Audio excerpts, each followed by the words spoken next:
La Bible dit, deux femmes ont fait leur bébé. Pendant la nuit, il y a l'une des femmes qui a dormi sur son bébé et il est mort.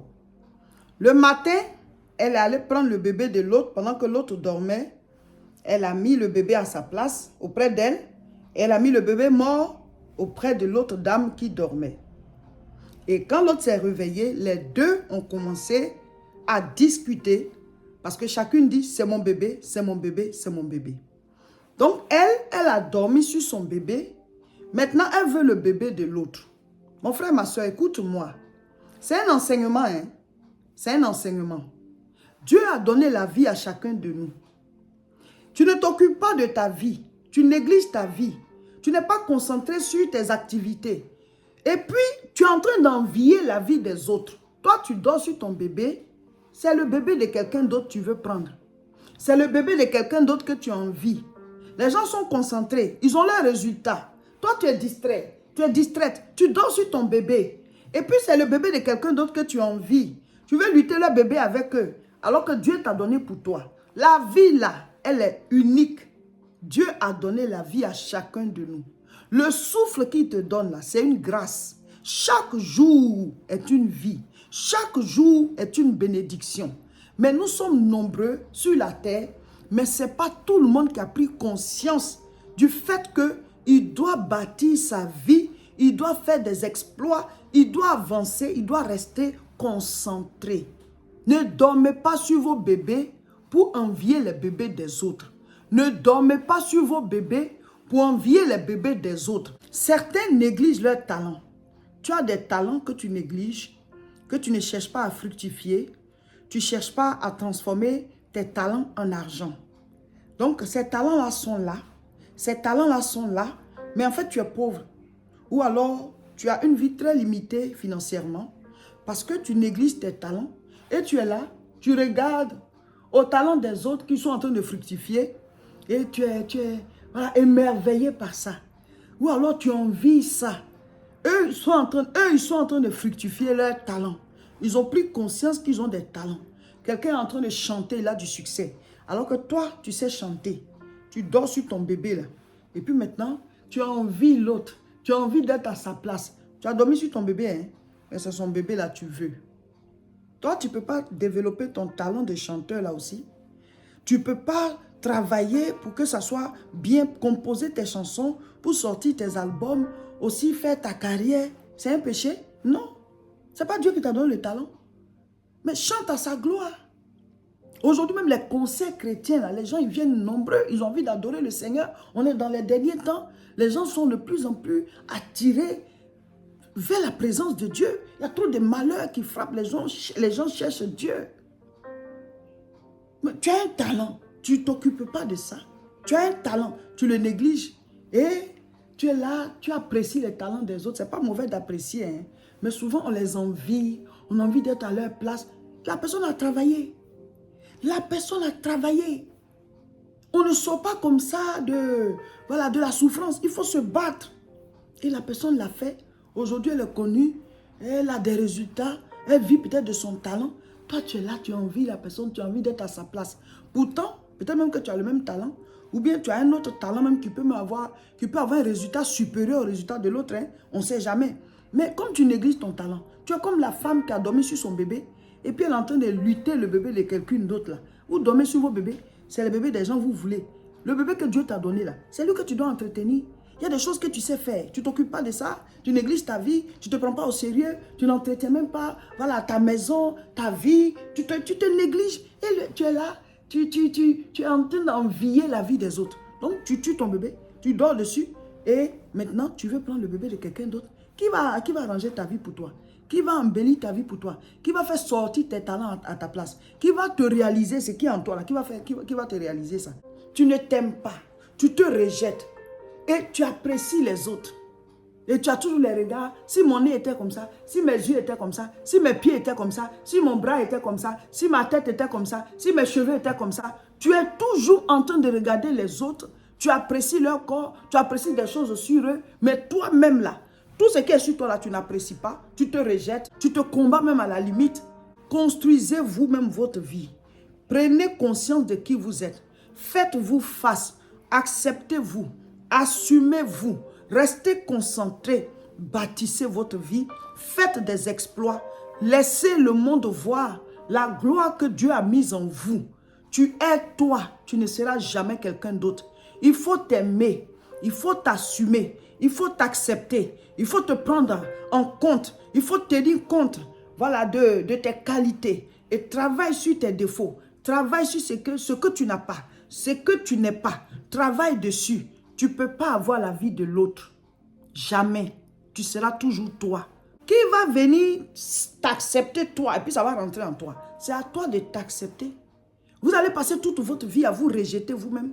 Ce que Dieu t'a donné là, si toi tu ne vois pas la valeur pour protéger, ce que Dieu t'a donné, si tu ne vois pas la beauté pour embellir la chose, qui va le faire? Qui va venir prendre conscience de qui toi tu es? Quand vous êtes là, puis vous voyez quelqu'un qui a réussi et puis ça vous fait mal. Pourquoi? La personne a réussi de sa réussite. Quand quelqu'un a réussi là, ça ne doit pas te faire mal. Au contraire, tu dois féliciter la personne et prendre exemple là, pour que ça puisse te motiver aussi à réussir. Pas par concurrence, mais on doit être impacté par les bons résultats. On doit être impacté par ce qui est bon. Mais quand toi tu regardes quelqu'un qui a réussi, et puis tu envies la personne, et puis tu as envie d'être à sa place, et souvent même tu combats la personne, parce que c'est comme si tu luttais son bébé avec la personne. Mais il faut t'occuper de ton bébé. Occupe-toi de ta vie, embellis ta vie, fais toi-même tes activités, crée ta vie, crée ton environnement. Mes frères, mes soeurs, la vie que Dieu nous a donnée là, c'est ça qui est pour nous. Tu ne peux pas avoir la vie de l'autre. Donc occupe-toi de ta vie. Comme on dit, occupe-toi de tes oignons. Occupons-nous de nos oignons. Occupons-nous de nos oignons. Cette semaine, on parle d'application. C'est-à-dire quoi? Nous devons de manière concrète appliquer la parole de Dieu pour qu'on ait des résultats. Certains dorment sur leur bébé et ils envient les bébés des autres. Tu négliges ta vie, tu envies la vie des autres. Tu négliges ton travail, tu envies le travail des autres. Tu négliges ton corps, tu ne te prends pas au sérieux, tu ne t'entretiens pas, tu envies les corps des autres, tu envies comment est-ce qu'ils prennent soin d'eux, tu négliges ce qui est à toi, tu négliges tes enfants et tu envies les enfants des autres. Tu négliges les études que tu dois faire, tu envies les diplômes des autres. Tu négliges ton commerce, tu envies les commerces des autres. Tu négliges ta plantation, tu envies les plantations des autres. Tu dors sur ton bébé. Et puis maintenant, c'est le bébé de quelqu'un d'autre que tu veux prendre. Mes frères, mes soeurs, Dieu a donné à chacun de nous. Ce que Dieu t'a donné là, entretiens. Ce que Dieu t'a donné là, prends-en soin. Bâtis ta vie, embellis-toi pour que ta vie là puisse te plaire, pour que toi-même tu puisses te plaire. C'est ce qui est à toi qui est à toi. C'est ce que Dieu t'a donné là qui est à toi. Tu ne peux pas avoir pour l'autre. Tu ne seras jamais l'autre. Tu ne peux jamais vivre sa vie. Tu ne peux pas respirer avec son nez. Tu ne peux pas regarder avec ses yeux. Tu ne peux pas manger avec sa bouche. Tu ne peux pas toucher avec ses mains. C'est ce que Dieu t'a donné là. C'est ce qui est pour toi. Restez concentrés sur vos vies et puis bâtissez-vous, réalisez-vous, faites vos exploits. On est dans le temps de jeûne et prière. Aujourd'hui, nous sommes le 16e jour. Aujourd'hui, mardi 23 mai 2023, nous sommes au 16e jour. Nous sommes à la 3e et dernière semaine. C'est la semaine de l'application. Cette semaine, on parle de appliquer. On parle d'appliquer. Dieu veut que tu sois heureux. Dieu veut que tu sois heureuse. Dieu veut que tu rayonnes de sa gloire. Dieu veut que tu manges à ta faim. Dieu veut que tu t'habilles bien. Dieu veut que tu sois dans une bonne maison. Dieu veut que tu sois en bonne santé. Dieu veut que tu te maries. Dieu veut que tu aies des enfants. Dieu est bon. Dieu est bon. Tout ce qu'il a créé sur la terre, chaque fois qu'il créait, on dit Dieu a vu que c'était bon. Tout ce que Dieu a créé, au fur et à mesure, il disait c'est bon. Quand il crée quelque chose, il dit c'est bon. Tout ce que Dieu fait est bon. C'est le péché qui a gâté le programme de la terre et c'est le péché qui a gâté le programme des êtres humains. Mais aujourd'hui, par Jésus-Christ, nous pouvons revenir à Dieu. Donc quand tu reviens à Jésus-Christ, tu es reconnecté à Dieu. Éloigne-toi du péché. Accepte-le. Vis en fonction de sa parole. Et chaque jour, applique ce que Dieu te dit. Ce qui est écrit dans la parole et ce qui te donne comme recommandation personnelle. On l'a déjà vu. On dit, Dieu peut te recommander des choses. Ce n'est pas que c'est un péché. Hein. Il va dire, toi, ne fais pas ça. Toi, ne mange pas ceci.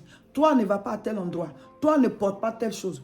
toi, ne te balade pas avec telle personne. Pas parce que la personne est mauvaise, mais il sait quelle forme il veut te donner par rapport à la place qu'il t'a réservée. Donc, il y a des recommandations de la parole par rapport au péché et tout. Et il y a des recommandations personnelles que Dieu te donne à toi. Le Seigneur veut que tu appliques tout ça. Et au fur et à mesure que tu appliques ces choses-là, ben, les portes de ta vie s'ouvrent, ta vie s'embellit, la gloire de Dieu est avec toi. Le fait de rester concentré sur autrui, ça nous amène à nous oublier nous-mêmes. Certains sont très dégourdis, en train de se battre pour se réaliser. Pendant ce temps, toi, tu fais le paresseux, tu fais la paresseuse, et puis tu envies leur vie. On dit, si tu te réveilles à 6 heures, puis tu vois quelqu'un qui est sur la montagne, là. Ah, c'est qui s'est réveillé avant ça, hein? Si tu te réveilles tôt le matin, et puis tu vois quelqu'un qui est déjà arrivé de l'autre côté, il est sur la montagne. C'est qui s'est réveillé avant ça. Mes frères, mes soeurs, notre vie là, Dieu nous a donné, c'est à chacun d'embellir sa vie. C'est à chacun de travailler sur sa vie.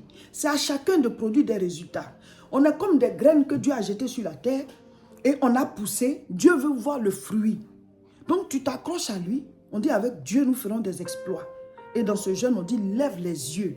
Prends conscience qu'il y a un Dieu qui t'aime. Prends conscience qu'il y a un Dieu qui ne veut que ta réussite.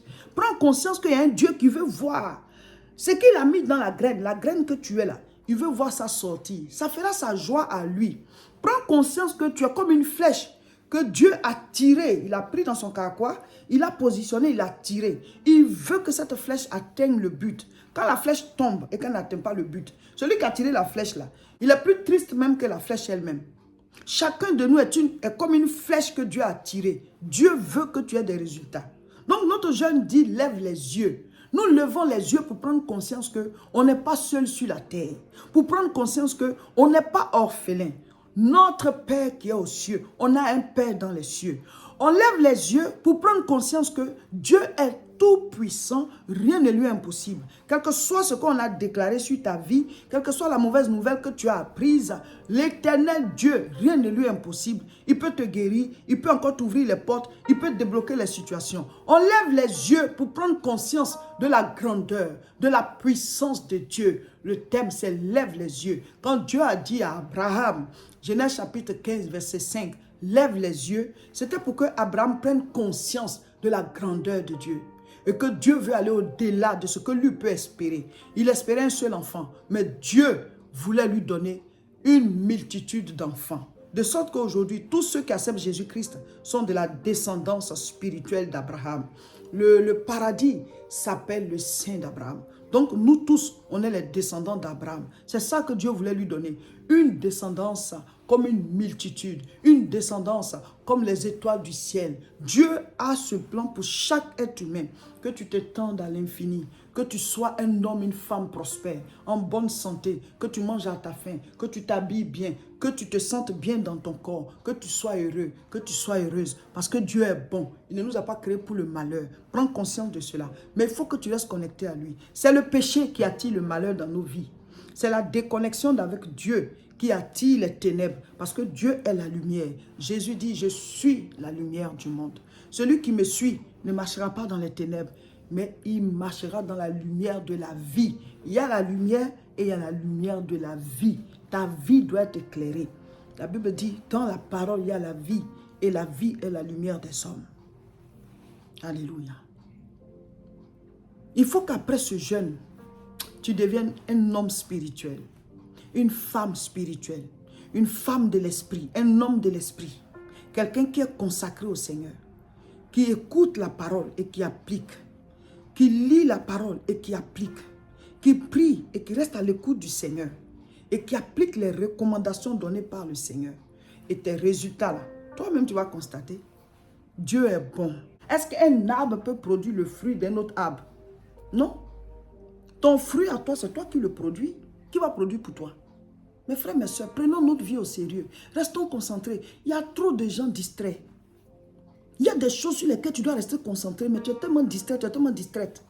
Ça ne va pas dans ton couple. Au lieu de prier, toi tu es là, tu papotes, tu te moques, tu critiques les gens. Tu es distrait, tu es distraite. Ça ne va pas dans la vie de tes enfants. Au lieu de rester concentré pour chercher à les aider, pour trouver des solutions, parce que tes enfants, c'est ton avenir. Ils sont à des étapes. Au lieu de rester concentré, non, toi, tu es distrait, tu es distraite, tu t'occupes d'autres choses, c'est toi qui sais qui a fait quoi. Maman, papa, c'est pas ça que tu dois être concentré. C'est pas sur ça là que tu dois être concentré. Il y a mieux que ça, tes enfants ont besoin de toi. Ne dormons pas sur nos bébés, c'est une image. Ne dormons pas sur nos bébés pour envier les bébés des autres, lutter les bébés des autres avec eux. Il y a trop à faire. Tu es occupé sur les réseaux sociaux. Les réseaux sociaux, là, on va chercher les enseignements, les adorations, et puis paf, c'est fini. Ça dit des choses qui peuvent t'édifier, et puis après on ferme. Mais toi, toute ta vie, tu es là, ah, tel influenceur, tel influenceur, telle influenceuse. Alors, eux, ils t'influencent en quoi? Ils sont en train de vivre leur vie, ils sont en train de chercher à s'en sortir aussi. Mais toi, tu es tout le temps sur eux et à ce moment, tu te rends compte que tu es en retard et tu envies leur vie. Eux, ils sont en train de se battre. Mais toi, il y a des choses en toi aussi que tu peux faire sortir qui vont te rapporter de l'argent, qui vont te donner un grand nom. Dieu a dit quoi à Abraham? Dieu a dit quoi à Abraham? Je rendrai ton nom grand. Donc, Dieu peut te faire connaître. Mes frères, mes soeurs, prenons conscience. Cette semaine-là, dans notre temps de jeûne et prière, cette semaine, on dit application. Il y a des choses à appliquer pour que tu aies des résultats. Il y a des choses à mettre en application pour que tu aies des résultats. Il y a des choses à mettre en application pour que tu aies des résultats. 1 Roi chapitre 3 à partir du verset 16. Alors 2 femmes prostituées vinrent chez le roi et se présentèrent devant lui. L'une des femmes dit, « Pardon, mon Seigneur, moi et cette femme, nous demeurions dans la même maison et j'ai accouché près d'elle dans la même maison. 3 jours après, cette femme a aussi accouché. Nous habitions ensemble. Aucun étranger n'était avec nous dans la maison. » Verset 19. Le fils de cette femme est mort pendant la nuit parce qu'elle s'était couchée sur lui. Verset 20. Elle s'est levée au milieu de la nuit. Elle a pris mon fils à mes côtés tandis que ta servante dormait. Et elle l'a couché dans son sein. Et son fils qui était mort, elle l'a couché dans mon sein. Le matin, je me suis levée pour aller allaiter mon fils. Et voici, il était mort. Je l'ai regardé attentivement le matin. Et voici, ce n'était pas mon fils que j'avais enfanté. Chaque maman connaît quand même son bébé. Hein? Verset 22. L'autre femme dit, au contraire, c'est mon fils qui est vivant et c'est ton fils qui est mort. Mais la première répliqua, nullement, c'est ton fils qui est mort et c'est mon fils qui est vivant. C'est ainsi qu'elle parlait devant le roi. Verset 23, le roi dit, l'une dit, c'est mon fils qui est vivant et c'est ton fils qui est mort. Et l'autre dit, nullement, c'est ton fils qui est mort et c'est mon fils qui est vivant. Donc le roi, il répète ce qu'elles sont en train de dire. Verset 24, puis il ajouta, apportez-moi une épée. On apporta une épée devant le roi. Et le roi dit, coupez en deux l'enfant qui vit et donnez-en la moitié à l'une et la moitié à l'autre. Verset 26. Alors la femme dont le fils était vivant sentit ses entrailles s'émouvoir pour son fils. Et elle dit au roi, ah mon Seigneur, donnez-lui l'enfant qui vit. Donnez-lui l'enfant qui vit et ne le faites point mourir. Mais l'autre dit, il ne sera ni à moi ni à toi, coupez-le. Verset 27. Et le roi, prenant la parole, dit, donnez à la première l'enfant qui vit et ne le faites point mourir. C'est elle qui est sa mère. Oh, quelle sagesse! Quelle sagesse! Tout Israël apprit le jugement que le roi avait prononcé et l'on craignit le roi, car on vit que la sagesse de Dieu était en lui pour le diriger dans ses jugements. Chers frères et sœurs, ici, l'histoire nous montre que la première dame, là, elle a dormi sur son bébé et quand elle a vu qu'il est mort, elle a voulu faire un coup, elle a mis le bébé vivant de l'autre côté. Elle a pris le bébé vivant et elle a mis le bébé mort auprès de l'autre. Mais chacune connaît quand même son bébé. Quand quelque chose tu as souffert pour bâtir ça, là, tu sais, tu connais. Alléluia. C'est une image, c'est quelque chose qui s'est vraiment passé, hein? Mais c'est un enseignement. Tout ce qui est dans la Bible, c'est pour nous enseigner. Pour dire, tu ne peux pas aller lutter quelque chose qui appartient à quelqu'un. Tôt ou tard, tu seras dévoilé. Tôt ou tard, on va savoir que ce n'était pas pour toi. Bâtissez pour vous-même. Faites vos propres exploits. Même si tu dois travailler ensemble avec quelqu'un, mais il faut que tu apportes des choses. Il faut qu'on sache que, voilà, tu as travaillé. Il faut qu'on sache qu'il y a ta part dedans. Mais tu vas t'asseoir, les gens vont faire, et après tu luttes pour dire que c'est pour nous tous. Pourtant, tu sais au fond de toi que tu n'as rien apporté, tu n'as rien fait, tu n'as pas participé. Levons-nous, et cette vie que Dieu nous a donnée là, embellissons-la, faisons ce qu'il y a à faire pour que on soit heureux à la fin de nos jours de ce qu'on a, de ce qu'on ait accompli notre destinée, de ce qu'on laisse des traces, de ce qu'on peut dire devant Dieu que tu m'as envoyé sur terre, j'ai fait ma part. J'ai rayonné de ta gloire. Parce que tout ce que Dieu a mis en nous là, on doit sortir ça pendant qu'on est sur la terre. Cette semaine, on dit, c'est l'application. Le jeûne que nous avons fait, nous sommes en train d'adresser des sujets de prière au Seigneur. Mais en même temps, on doit savoir qu'il y a des résolutions qu'on doit prendre. On doit poser des actes. On ne doit pas sortir du jeûne comme on est entré. On doit devenir de nouvelles personnes. On doit être transformé à cause de la révélation qu'on a eue par les enseignements, la révélation qu'on a eue pendant nos temps de prière, la révélation qu'on a eue en se privant de nourriture ou bien en suivant le programme. Nous avons levé les yeux vers lui et nous avons été transformés. Qu'au sortir de ce jeûne, chacun applique, qu'il applique les enseignements afin qu'on ait des résultats. Dieu veut que nos vies reflètent sa gloire. Travaillons sur nos talents, travaillons sur nos difficultés, travaillons sur nos défauts. Il faut qu'on se mette au travail dans le chantier de nos vies et autour de nous afin de produire des résultats. Il faut qu'on se mette au travail pour nous transformer à l'intérieur et transformer aussi l'extérieur. Voilà, chers frères et sœurs, cette semaine, c'est l'application et les enseignements sont très, très, très profonds. En tout cas, si chacun applique là, les résultats seront là. On va tous rendre témoignage. Amen. Voilà, cher peuple de Dieu, aujourd'hui, mardi 23 mai 2023, nous sommes au 16e jour de notre temps de jeûne et prière. Aujourd'hui, on lit Luc chapitre 16. N'oubliez pas de lire le passage pour mettre en commentaire ce que vous avez compris et de faire vos 2 séances de prière en 24 heures. Priez, mes frères, mes sœurs. On est à la dernière semaine. Attaquez ce qui vous attaque pendant le temps de combat spirituel. Combattez pendant le temps de combat spirituel et présentez vos sujets au Seigneur et priez pour le sujet de prière qu'on donne pour chaque jour. N'oubliez pas, cher peuple de Dieu, c'est ce week-end qu'il y a la retraite spirituelle ici à Tourcoing, à l'église La Moisson. C'est du samedi 27 au dimanche 28 et le lendemain dimanche, c'est la Pentecôte. Donc pendant le culte, on va prier encore pour le baptême du Saint-Esprit. Mais déjà samedi, nous allons prier de 14h30 à 19h30.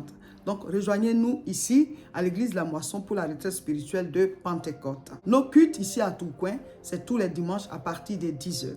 N'oubliez pas, cher peuple de Dieu, nous préparons une grande conférence, la CIMA.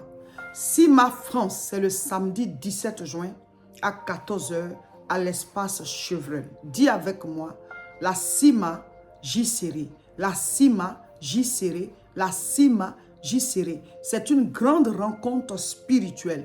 Pendant qu'on priait, Dieu a montré en vision qu'il y avait comme une nuée dans toute la salle. La gloire de Dieu descendait. Ce n'est pas qu'on verra la nuée, mais le Seigneur nous dit par là qu'il approuve cette rencontre et que sa présence va se manifester pour délivrer, pour libérer, pour exaucer, pour débloquer, pour repositionner les gens. Et nous allons prier pour briser les liens maléfiques de famille, les esprits de mari de nuit, les esprits de célibat, les esprits de maladies héréditaires qui se trouvent dans les familles, les liens de sang, les maladies qui se transmettent de génération en génération, les malédictions, les blocages, les limites invisibles. Nous allons les briser. Donc, si vous avez des membres de vos familles ici en Europe, appelez-les, venez ensemble, ou alors venez avec vos enfants, venez avec votre époux, votre épouse. À un certain moment, on va s'attraper par les mains pour briser ces liens maléfiques.